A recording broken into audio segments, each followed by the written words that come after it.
요한계시록 3장 10절 11절 같이 합독하도록 하겠습니다. 시작. 내가 나의 인내의 말씀을 지켰은즉 내가 또한 너를 지키어 시험의 때를 면하게 하리니 이는 장차 온 세상에 임하여 땅에 거하는 자들을 시험할 때라. 내가 속히 임하리니 그가 가진 것을 굳게 잡아 아무도 내 면류관을 빼앗지 못하게 하라. 아멘. 낮에는 제가 영성에 대해서 말씀을 전하고, 그리고 저녁에는 짐승이표에 대해서 제가 말씀을 전하고, 근데 아까 낮에 제가 말씀을 많이 이렇게 남겨두어서 중요한 부분들을 조금 짚고, 그 다음에 시간이 되는 대로 짐승이표에 대해서 좀 말씀을 드리려고 합니다. 너가 나의 인내의 말씀을 지켰은즉 내가 또한 너를 지키어 시험의 때를 면하게 하리니 이는 장차 온 세상에 임하여 땅에 거하는 자들을 시험할 때라. 온 세상에 임하여 땅에 거하는 자들을 시험할 때가 7년 대환란입니다. 이 빌라델비아 교회는 환란 전 휴거되는 교회입니다. 우리가 휴거의 반열에 들려면은 이 빌라델비아 교회처럼 너가 나의 인내의 말씀을 지켰은즉, 말씀을 지키려면 우리에게 반드시 인내가 필요합니다. 그래서 인내의 말씀을 지켜서 우리 모두가 이 시험의 때, 너무나 상상할 수 없는 엄청난 이 시험의 때, 이때를 면해 주시겠다는 하나님의 그 의도, 거기에 우리가 합한 자들이 되어야 될 줄 믿습니다. 11절에 내가 속히 오리니 속히 임하리니 너가 가진 것을 굳게 잡아 아무나 내 면류관을 빼앗지 못하게 하라. 우리에게 주시고자 하시는, 지금까지 우리에게 또한 이룬 면류관이 하나님 보실 때에 있을 것입니다. 이 면류관을 빼앗기지 말아야 됩니다. 계시록에 와서는 계속 예수님께서 이기는 자는 지금 전투, 그것도 이 마지막 때에 치열한 영적 전투가 우리 가운데 이루어지고 있기 때문에 이기는 자는 주님께서 말씀하고 계십니다. 이거는 영적 싸움이다. 혈과 육에 대한 싸움이 아니고 영적 싸움이다. 우리가 확실히 알고 이 영적 싸움에서 뒤로 물러가는 자가 아니라, 낙심하고 좌절하고 넘어지는 자가 아니라 승리해야 될 줄 믿습니다. 나와 내 가족들을 위해서도 노아처럼 단단하게 믿음으로 나아가야 될 줄 믿습니다. 이기는 자가 반드시 되어야 될 줄 믿습니다. 아멘. 제가 아까 영성의 말씀에 나머지를 조금 드리고 짐승의 표에 대해서 말씀을 드리겠습니다. 우리가 항상 잊어버리지 말아야 될 신앙생활에 중요한 게 무엇이냐면, 예수님께서 나를 예수님의 피로 사셨다는 것입니다. 내가 주인이 아니라는 것입니다. 저는 이것을 정확하게 알지 못하고 수많은 세월을 살아왔습니다. 그래서 이것이 막연한 신앙생활을 해왔습니다. 나의 욕심도 적당히 신앙생활을 해왔습니다. 나의 주인이 누군가, 그것을 깨닫는데 너무 많은 대가를 지불했습니다. 원수는 우리를 속입니다. 우리 영은 거듭나서 내 안에 성령께서 와 계셔서 내 영은 이제 산영이 되었습니다. 그런데 내 혼은 그것을 깨닫지 못합니다. 혼은 이 세상에서 취하고 싶고 누리고 싶고, 내 자아를 상대해서 내가 느끼고, 내 혼은 감정과 의지와 그리고 지식, 내가 가지고 있는 지식대로, 내가 원하는 판단대로, 내가 원하는 감정대로 이 세상을 취하고 싶고 집착하고 싶고 누리고 싶고 얻고 싶고, 그것에 마음을 빼앗기게 만듭니다. 그게 마귀의 작전입니다. 마귀는 우리 혼을 극대화시킵니다. 들리는 것으로, 보이는 것으로, 먹는 것으로, 예술을, 문화를, 이 세상의 것들을 다 동원해서 이 마지막 때의 TV를 통해서 맛있는 요리집, 여러 가지 것들을 통해서 우리의 혼을 자극합니다. 극대화시킵니다. 그러면 거기를 쫓다가 우리의 영은 짜부라져 있습니다. 내 영이 기쁜지, 내 영이 주님으로 인해서 영적인 말씀을 듣고 잘하고 있는지 내 영의 상태를 감지하지 못하고 혼에 따라가다 보니까 내 영은 방치되어 있다는 겁니다. 내 혼이 거듭난 삶을 살아야 되는데 영은 거듭나가 있는데 내 주인은, 혼의 주인은 여전히 옛사람이라는 겁니다. 이것을 이제 주님이 주인이시다, 내 혼에게 이제 가르치는 것입니다. 영이 나를 주도하도록. 그러려면 우리 힘으로 안 됩니다. 우리가 얼마나 오랫동안 원수에게 속아서 내 자아대로, 내 옛사람대로 살아왔는지 모릅니다. 이 진이 아주 강력합니다. 너무 강력합니다. 내 생각과 내 판단과 내 고집과 내 감정, 이것을 우선시합니다. 하나님이 기뻐하시고 온전하신 뜻이 무엇인지 들으려고도 알려고도 하지 않고 우리가 뒷방 늙은이처럼 내 속에 계신 성령을 무시하고 막연하게 신앙생활을 해와서 내 혼이 이끄는 대로 내가 보기에 먹음직스럽고 보암직하고 그것을 취하려고 하고 거기에 쫓아간단 말입니다. 그러니 나는 육신에 거하는 자, 육신대로 살면 로마서에 반드시 죽을 것이니, 반드시 죽을 것이니, 얼마나 이게 두려운 말씀인지 모릅니다. 로마서 12장에 보면은 이 세대를 본받지 말고 마음을 새롭게 함으로 했습니다. 새롭게 함으로. 그때에 내 의지를 발동해야 됩니다. 우리가 말씀을 이렇게 묵상할 때에 내가 이 말씀을 지키고자 하는 의지를 들여야 하는 것입니다. 옛사람으로 계속 살아왔는데 어느 날 저절로 아멘 하고 내 자아가 옛사람이 바뀌어 새 사람으로 살아가지지를 않는 것입니다. 그러니 우리는 계시록 지금 3장 20절 한번 보십시오. 3장 20절에 보면 볼지어다, 같이 합독하시겠습니다. 볼지어다, 내가 문 밖에 서서 두드리노니 누구든지 내 음성을 듣고 문을 열면 내가 그에게로 들어가 그로 더불어 먹고 그는 나로 더불어 먹으리라. 주님은, 성령님은 너무나 인격적이신 분이십니다. 도둑은 들어와서 우리가 허락도 안 했는데 와가지고 취하고 엉망진창으로 우리의 영혼을 갉아먹습니다. 근데 주님은, 그분은 우리가 그분을, 우리 의지를 들여서 그분을 환영하고 받아들이지 않으면 그분은 그냥 무함만 당하시고 잠잠히 계십니다. 왜냐하면 우리에게 자유의지를 주셨거든요. 이 자유의지를 가지고 내 의지를 들여서 주님, 내가 이렇게 살고 싶은데 내가 지금 안 되네요. 내 옛사람이 너무 그동안 진을 치고 있어서 내가 정말 조금이라도 더 영적으로 나아가지질 않네요. 말씀을 묵상하면서 내 의지를 그 안에 계신 성령님께 도움을 구하는 겁니다. 성령님은 어떤 분인가 하면 끊임없이 밤도 없습니다. 낮도 없습니다.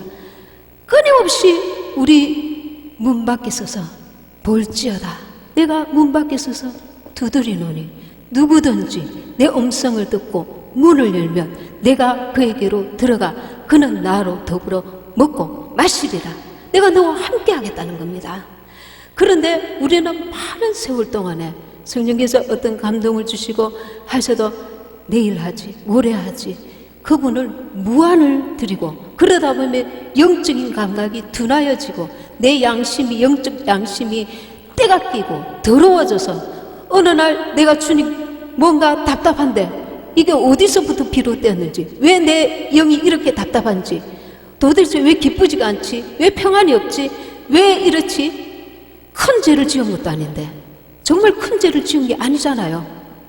우리가 사람을 죽였습니까? 도둑질을 했습니까? 큰 죄를 지은 게 아닙니다. 그러나 영은, 내 영혼은 어린아이에서 머물러 있단 말입니다. 주님은 우리가 성장하고 성숙하여서 주님의 신부가 되기를 원하시는데 어린아이가 그 상태에서 머물러 있다는 말입니다.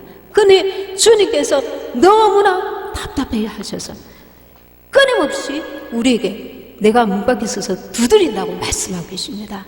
여러분들, 저나 여러분들, 이 우리 본성에 죄성이 있어서 이 마귀가 우리 그 본성을 통해서 역사하기 때문에 우리는 주님의 도움이 없으면 빛나고 깨끗한 세마포 옷을 입을 수가 없습니다. 그래서 끊임없이 내 의지를 들여서 주님, 나를 도와주세요. 이럴 때에 내가 어떤 판단을 하기 원하십니까? 내가 어떻게 나아가기 원하십니까? 나의 그 혼에, 내 자아의 욕심대로 내가 나아가는 것 스톱하시고 잠잠히 그분께 물어야 됩니다. 그분의 도움을 구해야 됩니다. 그분은 굉장히 인격적이십니다. 그래서 내 의지를 초월하지 않습니다. 내가 중심을 주님께 드리고, 주님, 내가 주님께 순종하기 원합니다. 이제라도 순종하는 자가 되기 원합니다. 마음을 드리고 깨어서 주님께 간절히 구하고, 이 정말 너무 단단한 내 고집, 내 육신대로 살아왔던 이 견고한 진들을 내 힘으로가 아니라 주님의 도우심으로 깨뜨려서 이긴 자로 살 수 있도록 주께 기도해야 합니다. 끊임없이 영으로 돌이키는 겁니다. 영으로 돌이키는 방법은 주님을 바라보는 것입니다. 주님, 우리가 기도의 자리에도 기도하지만 계속해서 내 마음 중심을 들여서 정말 혈기가 확 일어나고 싶은 그 순간에도 내가 죽었지 않습니까? 내가 그리스도와 함께 십자가에 못 박혔나니 나를 죽음에 내모는 것입니다.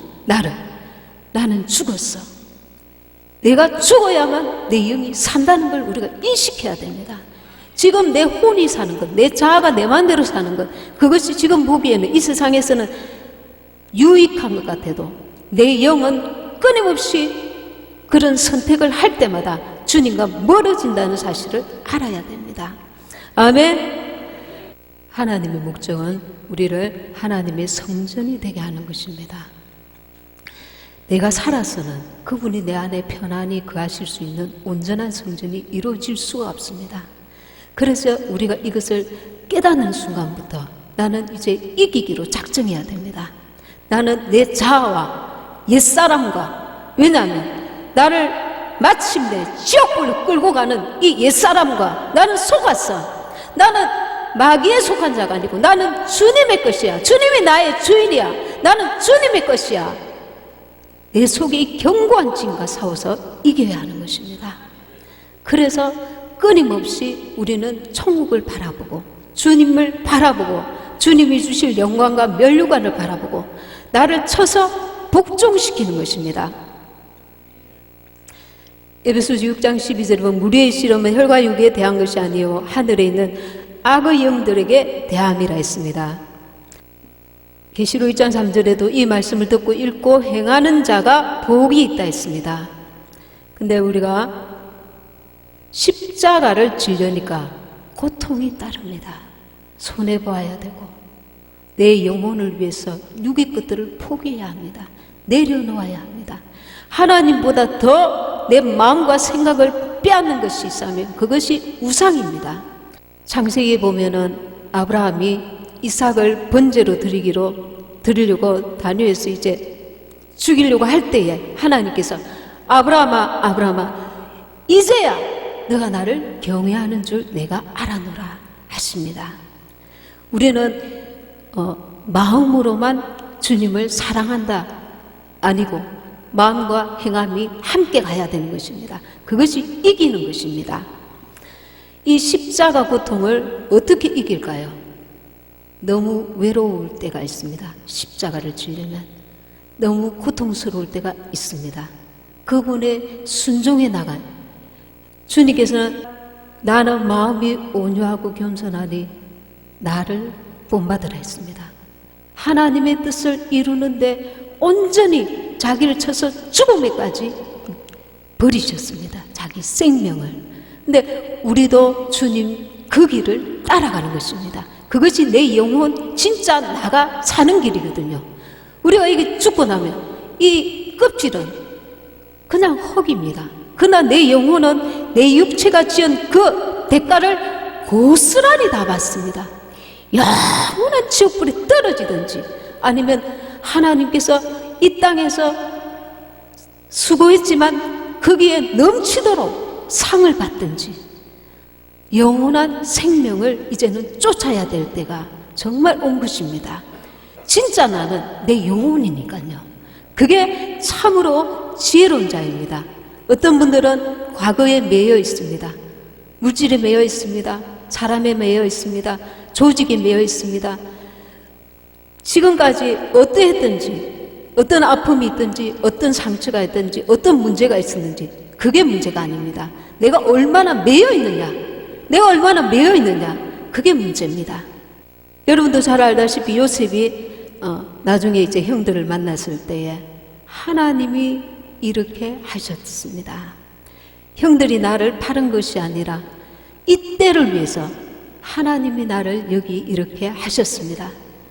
그에게 얼마나 형들에 대한 미움과 배신감과 억울함과 정말 죽이고 싶도록 어린 나이에 자기 남도 아니고 형들이 자기를 애굽에 팔 때에 그 마음에 얼마나 깊은 상처가 맺혀져 있겠습니까? 그러나 그는 끊임없이 내가 형들에게 원수를 갚으리라, 내가 형들을 만나면 지금 성공해서 저 형들에게 원수를 반드시 갚고 말겠다, 이런 생각을 한 구절이 없습니다. 왜 그렇습니까? 주님을 바라보았기 때문에 그렇습니다. 우리의 삶은 이 세상에 국한된 것이 아니라 영원한 세상이 우리의 완전한 본향이기 때문에 그곳을 바라보고 주님의 눈으로 우리 인생을 바라봐야 하는 것입니다. 우리는 때때로 주님의 눈으로 내 인생을 바라보지 않기 때문에 이 작은 소소한 어떤 내가 보는 관점에서 이기적이고 그리고 너무 극단적이고 너무 이렇게 마음을 빼앗기고 생각을 빼앗기고 시간을 빼앗기고 에너지를 빼앗기고 세월을 빼앗길 때가 너무 많다는 것입니다.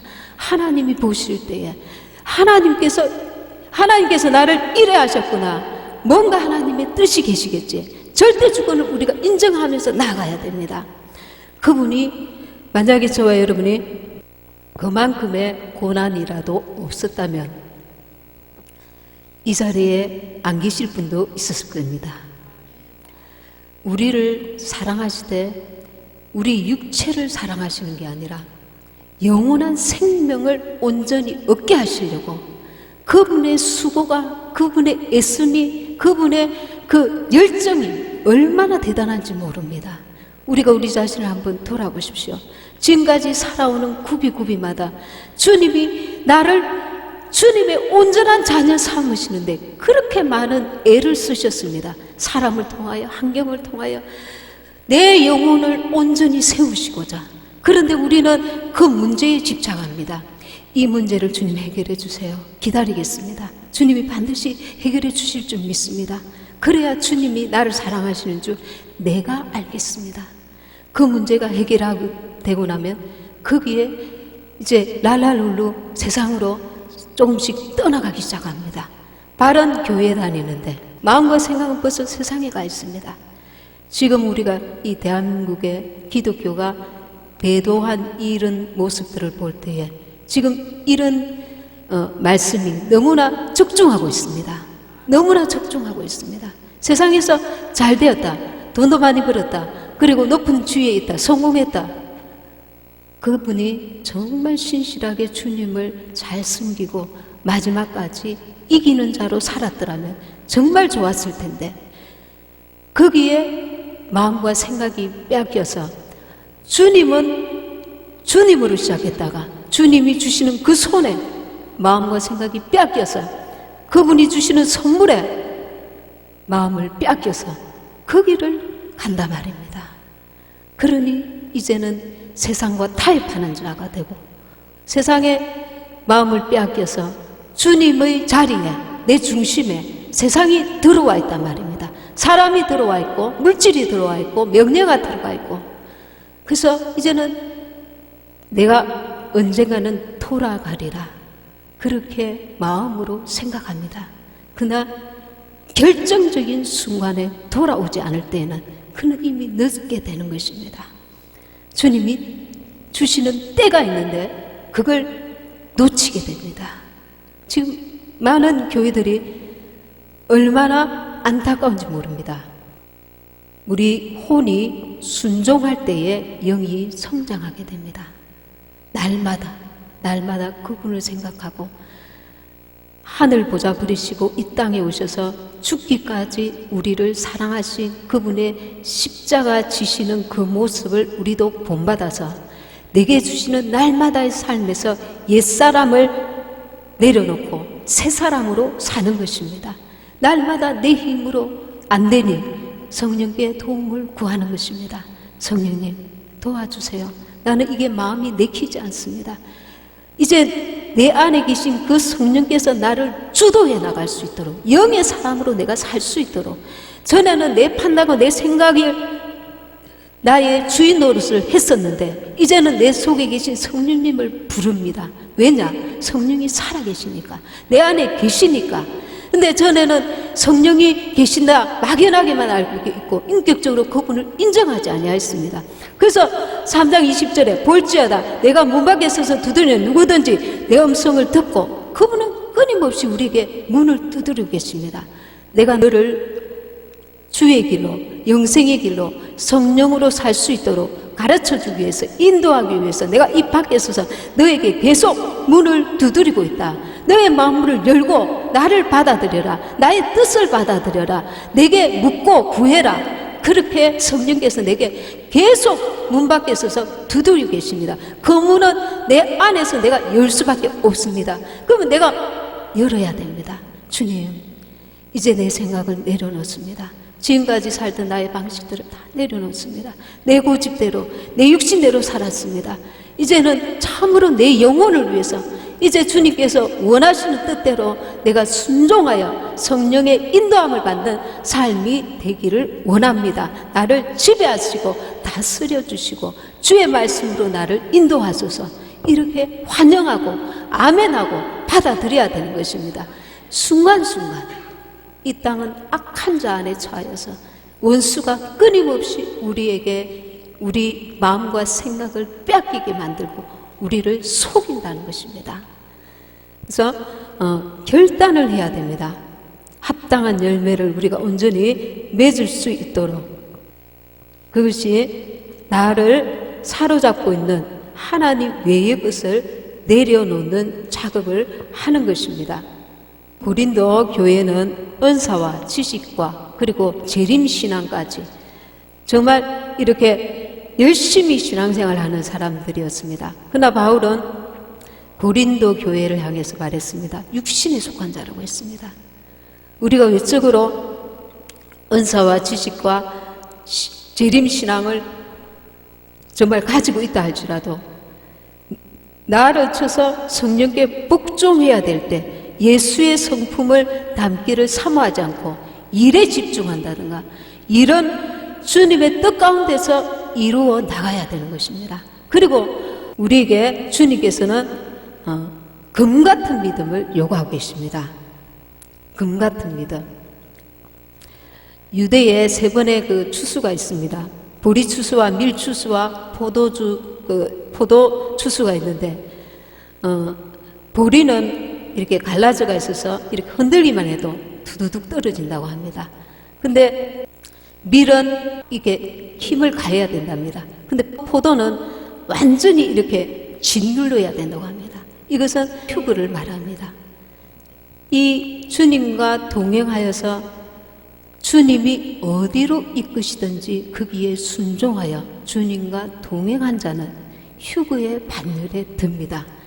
그러나 그렇지 못한 자는, 그게 이제 이방인 교회의 휴거입니다. 그렇지 못한 자는 환난, 그리고 나중에 후반 대환란까지 겪게 되는 것입니다. 그런데 왜 그렇게 겪게 하느냐? 주님께서 금 같은 믿음을 요구하신다는 겁니다. 금 같은 믿음.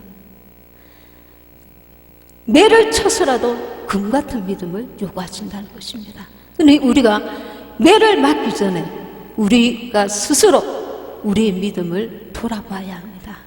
내가 금 같은 믿음인가? 금 같은 믿음인가? 로마서 8장 14절에 하나님의 영으로 인도함을 받는 그들은 곧 하나님의 아들이라. 주의 성령이 왜 우리 안에 들어오신 줄 압니까? 우리가 이 땅에서 잘 먹고 잘 살고 육신의 것들을 누리라고 주의 성령이 들어오신 것이 아니라, 그분이 오셔서 주님을 닮아서 내 영혼이 성장하고 성숙하여서 장성한 분량에 이르러서 주님의 그 나라의 데리고 가시려고 오신 것입니다. 주님을 본받는 삶을 우리가 삶 속에서 온전히 이루도록 그리 하시려고 내 속에 성령께서 들어오신 것입니다. 근데 우리는 영으로 처음에는 시작했다가 성령을 그 많은 그 병고침이라든가 기도 응답을 받고 주님께서 의도하신 쪽으로가 아니라 세상에 그 주신 것에 마음과 생각을 빼앗겨서 변질되고 타협하게 된다는 것입니다. 이게 우리에게 들어오는 끊임없이 그 들어오는 우상입니다. 내 안에 어떤 우상이 있는가 돌아보시고 이걸 깨뜨려야 합니다. 아멘. 로마서 2장 6절에서 10절에 참고 선을 행하여 영광과 존귀와 습지 아니함을 구하는 자에게는 영생으로 하시고 오직 당을 지어 진리를 쫓지 아니하고 불의를 쫓는 자에게는 노와 분으로 하시리라. 우리가 날마다 자기를 부인하고 말씀과 기도로 성령의 도우심을 구하며 주님이 거하실 처소로 세워져 가야 됩니다. 우리가 성령이 충만하다는 것은 일을 많이 하고 멋지게 하고는 그 다음 문제입니다. 신부와 신랑이 가장 중요한 게 뭔지 아십니까? 관계가 돈독하게 되어 있어야 합니다. 나는 그분을 사랑하고 이 세상에 누구보다 무엇보다 그분은 나를 사랑하고 주님은 우리에게 1대1의 관계를 강력하게 요구하고 계십니다. 너는 내 신부다. 너는 내 신부다. 우리 한 사람 한 사람에게 주님은 우리의 신부인 것입니다. 그러니 두루뭉실하게 집단으로 가는 것이 아니라 이 마지막 때에 내가 주님의 신부인가? 이것을 온전히 점검해야 됩니다. 나와 그분의 관계는 신부와 신랑의 온전한 관계가 되어 있는가? 그리고 오늘 받은 말씀 여러분들이 마음에 새기시고 깊이 말씀을 삶 가운데 이루어가시기를 바랍니다. 예, 지금 말씀을 한 구절 더 읽도록 하겠습니다. 계시록 13장입니다. 계시록 13장 시간이 많이 돼서 제가 조금만 하도록 하겠습니다. 계시록 13장 16절에서 18절 말씀입니다. 같이 읽겠습니다. 시작. 저가 모든 자, 곧 작은 자나 큰 자나 부자나 빈궁한 자나 자유한 자나 종들로 그 오른손에나 이마에 표를 받게 하고 누구든지 이 표를 가진 자 외에는 매매를 못하게 하니 이 표는 곧 짐승의 이름이나 그 이름의 수라. 지혜가 여기 있으니 총명 있는 자는 그 짐승의 수를 세어보라. 그 수는 사람의 수니 666이니라. 아멘. 미국 연방법원에 근무하는 직원이었습니다. 이분은 한국 기독교인인데 이제 유튜브 사역을 하고 계시는 분이었습니다. 이분이 어느 날 꿈을 꿨습니다. 꿈을 꿨는데 연방법원 직원들한테 이제 베리칩을 맞힌다는 거예요. 꿈속에서 직원들이 맞을 사람, 안 맞을 사람 이렇게 체크를 하고 있었습니다. 그래서 자기한테 묻는 거예요. 이거 베리칩인데 맞을래? 그러니까 꿈속에서 그거 짐승의 표인데 난 안 맞을 거야. 그런 거예요. 근데 그 직원이 아니야. 이거는 이 베리칩은 짐승의 표가 아니야. 다음에 나오는 게 짐승의 표야. 그러니 이 베리칩은 맞아도 돼. 이렇게 말하는 겁니다. 그래서 그런가? 그러면서 이제 꿈속에서 베리칩을 맞았습니다. 맞고 나서 그 순간에 그 영혼이 자질러지면서 나는 짐승의 표를 맞았다. 나는 이제 지옥 간다. 막 속에서 막 통곡을 하더라는 거예요. 꿈속에서. 그래서 깜짝 놀라가지고 제발 이게 꿈이었으면 좋겠다. 그러고 이제 눈을 떴다는 겁니다. 이 그 베리칩에 대해서 목사님들도 이게 분명히 짐승의 표, 계시록에 있는 그 짐승의 표를 다 이렇게 그대로 말씀이 맞는데 왜 적그리스도 채널에서는 짐승의 표가 아니라고 하는 거지? 적그리스도 채널에 보면 그게 선전을 하고 있습니다. 이 하나님의 표입니다. 이러면서 뭘 선전하냐면 6세계가 이렇게 붙어가지고 세모 모양이 되어서 이게 하나님의 인이다. 베리칩은 하나님의 인이 아니고 이 표가 하나님의 표다. 그러면서 이거를 맞으라고 지금 선전을 하고 있습니다. 적그리스도 채널이 있거든요. 그래서 여기에 대해서 이제 많은 사람들이 여러 가지 이제 말이 있는데 이 666은 짐승의 표가 아니다. 그리고 RFID 칩이 짐승의 표가 아니니까 맞아도 된다. 적그리스도 채널에서 지금 그렇게 선전을 하고 있는데 이것은 완전히 틀린 것입니다. 아까 그 사역자가 그 마무리를 어떻게 했냐면 하나님께서 베리칩도 짐승의 표고 몸에 맞는 어떤 것도 맞지도 말고 그 컴퓨터와 관계되는 어떤 것도 하지 말라는 하나님께서 그 응답을 주셨다고 했습니다. 근데 이게 증거되는 말씀들을 제가 드리겠습니다. 1519년에 출시된 에라스무스 신약 성경에서 계시록 13장 17절에 AUT, out, 라틴어가 사용되었는데요. 영어 단어로 번역하면 that is, 그리고 which가 아니라 OR입니다. OR. 마크, 이걸 해석하면은 마크 또는 name 또는 number라는 것입니다. 그러니까 표 또는 짐승의 이름 또는 짐승의 수라는 것입니다. 이게 무슨 뜻이냐면 마크도 짐승의 표, 그리고 또 이름도 짐승의 표, 넘버 짐승의 수도 이게 다 짐승의 표에 해당된다는 것입니다. 또는이라는 게 표 또는 짐승의 이름 또는 짐승의 수라는 뜻인데 이는 어떤 형태이든 그것이 가리키는 것이 표 또는 짐승의 이름 또는 짐승의 숫자라면 그 어떤 형태도 받으면 안 된다는 것입니다. 이것이 1519년에 출시된 에라스무스 신약 성경책에서 나와 있는 해석된 것입니다. 지금 적그리스도 채널에서 표식을 가지고 나오냐면 나노 베리칩입니다. 은색깔 반짝반짝하면서 이렇게 6이 3개 이렇게 합쳐진 건데 이게 나노 베리칩이거든요. 이게 666 마크입니다. 이 형태도 짐승의 표고 그리고 또 주사 주입 방식 여러분들 잘 알죠? 주사로 하면은 그 살할 만한 그 칩이 들어가잖아요. 그것도 이 형태도 베리칩 이 형태도 그렇고 그리고 바코드 문신의 형태 그 어떤 형태를 막론하고 절대 받으면 안 된다는 것입니다. 다 또는 이게 다 짐승의 표라고 나와 있다는 것입니다. 그러니까 여러분들이 의료용으로 또 뭐 여러 가지 수단을 때문에 이거 베리칩 맞아야 돼요. 목사님들도 정확하게 알지 못하고 이렇게 말씀하시는 분들이 들어 계십니다. 이것을 정확하게 모르기 때문에 그렇습니다. 바코드 문신 형태도 있습니다. 지금 얼마나 이게 무서운 시대입니까?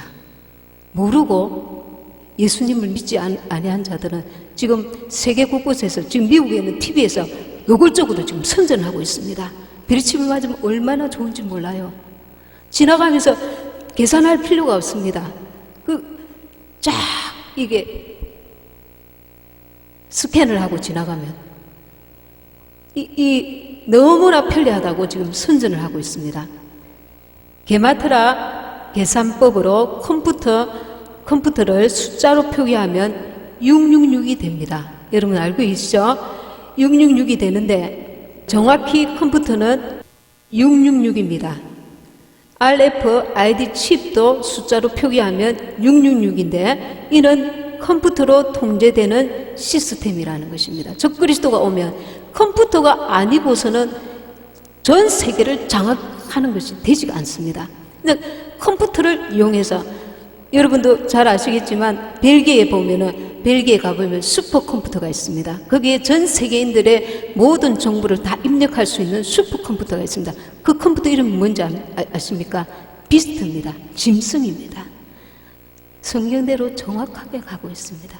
얼마나 살뜰리는 일들이 일어나고 있는지 모릅니다.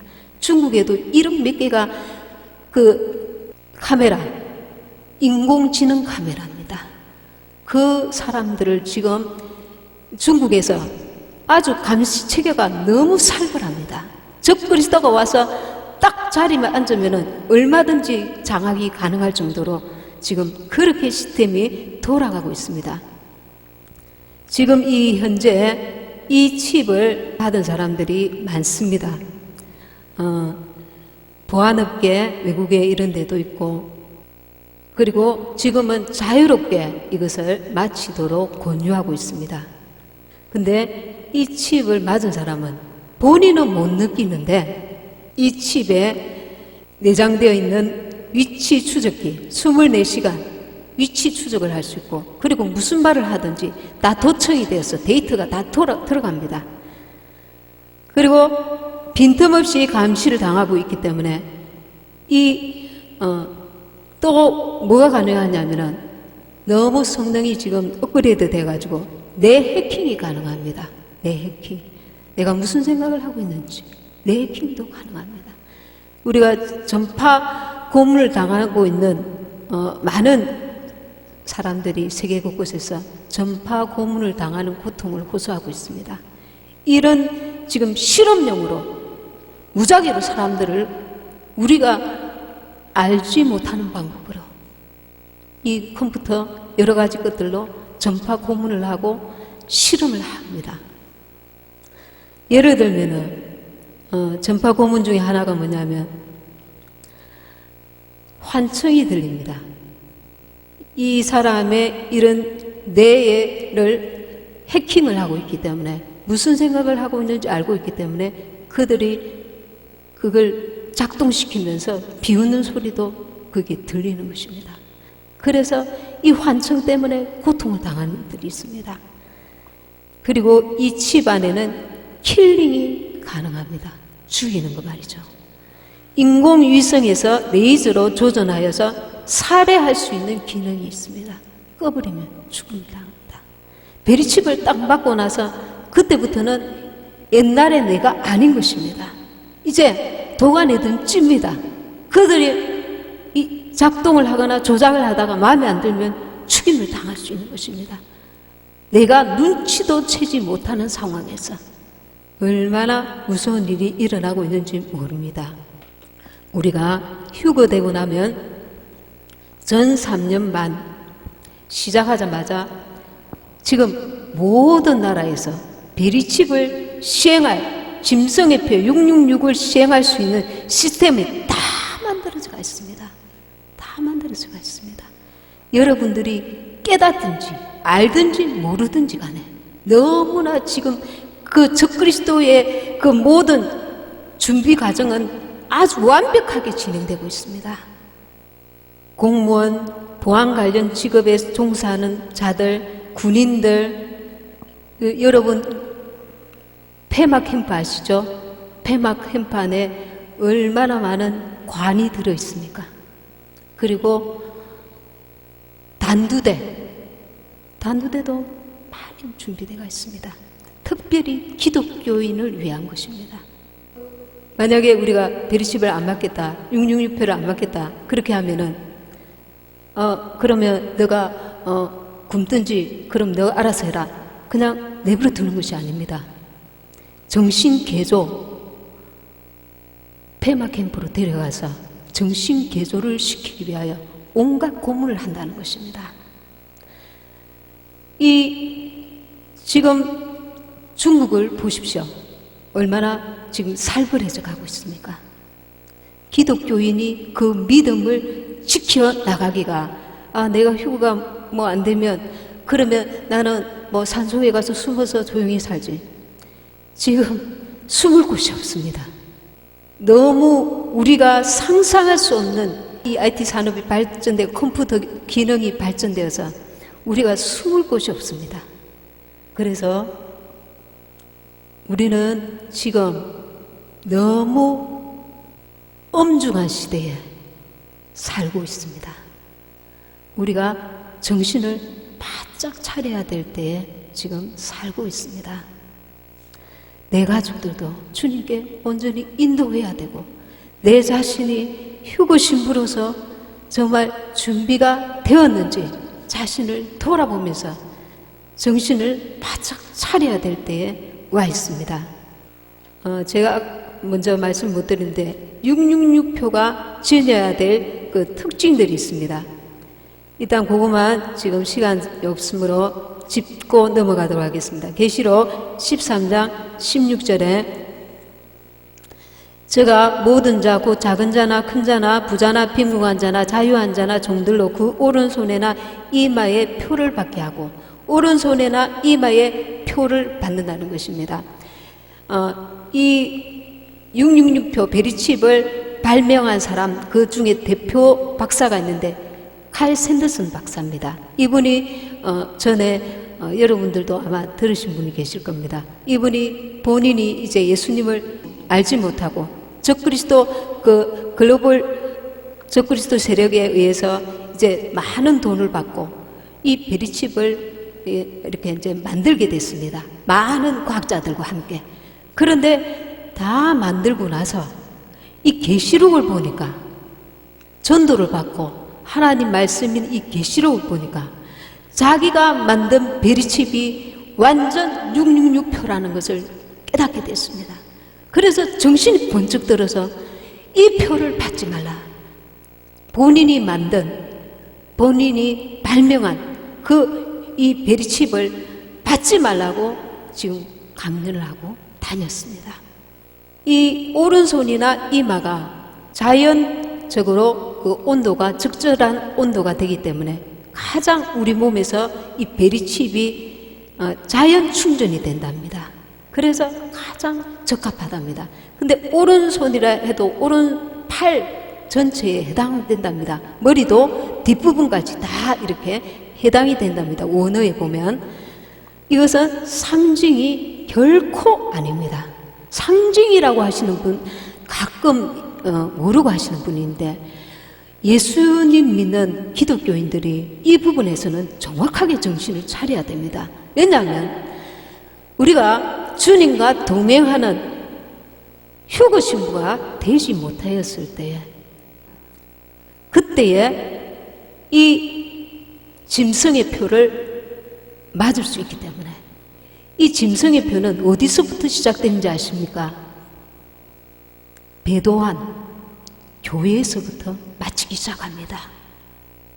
그 방법이 아주 적그리스도 그 허감의 세력들에는 아주 유리하기 때문에 그들을 이용하는 것입니다.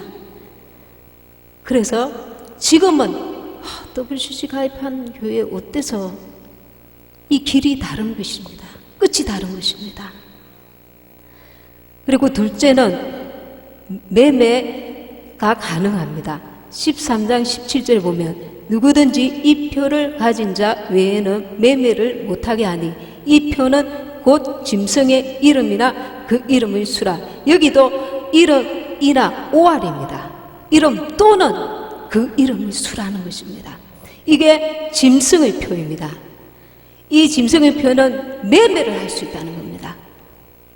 매매 통제가 가능한 기능을 가지고 있다는 것입니다. 그리고 세 번째는 컴퓨터를 통해서 작동된다는 것입니다. 컴퓨터를 이용하지 않고는 전 세계 통제가 불가능하기 때문에 이 컴퓨터를 장악하면서 적그리스도가 그의 일을 하는 것입니다.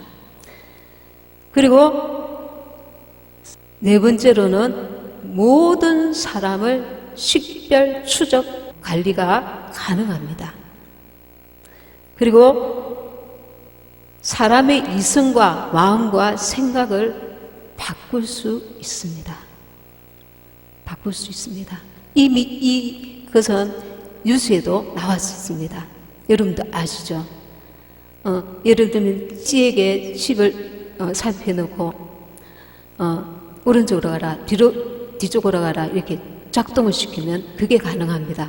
그리고 마비 환자가 이제 컴퓨터로 연결되어서 하면은 자기가 뭘 하고 싶다, 먹고 싶다, 뭐 이렇게 하면은 자기가 생각하는 것만으로도 이 컴퓨터와 연결되어 가지고 그게 가능합니다.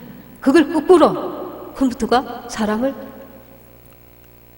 조종한다는 것입니다. 사람의 생각까지도 읽어낸다는 것입니다. 얼마나 무서운 세상에 우리가 살고 있는지 모릅니다. 그니 저와 여러분은 지금 정신을 바짝 차려야 될 때에 살고 있다는 것입니다. 미혹하는 모든 것들에 미혹되지 마시고 이 마지막 때에 정말 깨어서 기도하며 주의 길로 온전히 진리의 길로 나아가야 될 줄 믿습니다.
살게